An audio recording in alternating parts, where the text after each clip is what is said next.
கம்பன் கழகம் போன்ற அமைப்புகள் எல்லாம் அரசியல் சார்பற்று இயங்க வேண்டும். நீதியரசர் இஸ்மாயில் அவர்கள் தலைமையில் இயங்கிய வரையில் கம்பன் கழகம் சார்பற்று மிகச்சிறப்பாகவே நடந்தது.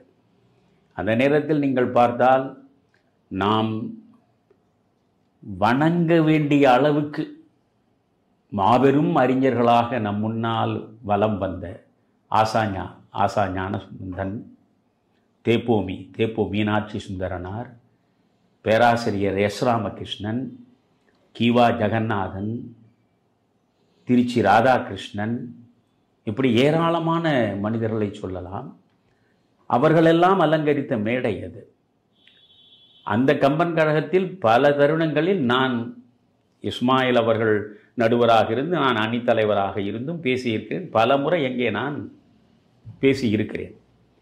ஆனால் இப்பொழுது அந்த கம்பன் கழகம் என்ன ஆயிற்று என்று பார்த்தால், ஆரம் வீரப்பன் அவர்கள் தலைவராக கம்பன் கழகத்திற்கு வந்த பிறகு அவர் கலைஞரை அழைத்து கொண்டு வந்தார் கம்பன் கழகத்து விழாவுக்கு.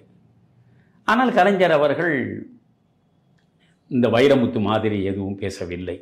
அவர் சொன்னார், காப்பியத்தினுடைய கதைப்போக்கில் எங்களுக்கு கருத்து வேறுபாடு உண்டு, ஆனால் கம்பனுடைய தமிழில் எங்களுக்கு கருத்து வேறுபாடு இல்லை.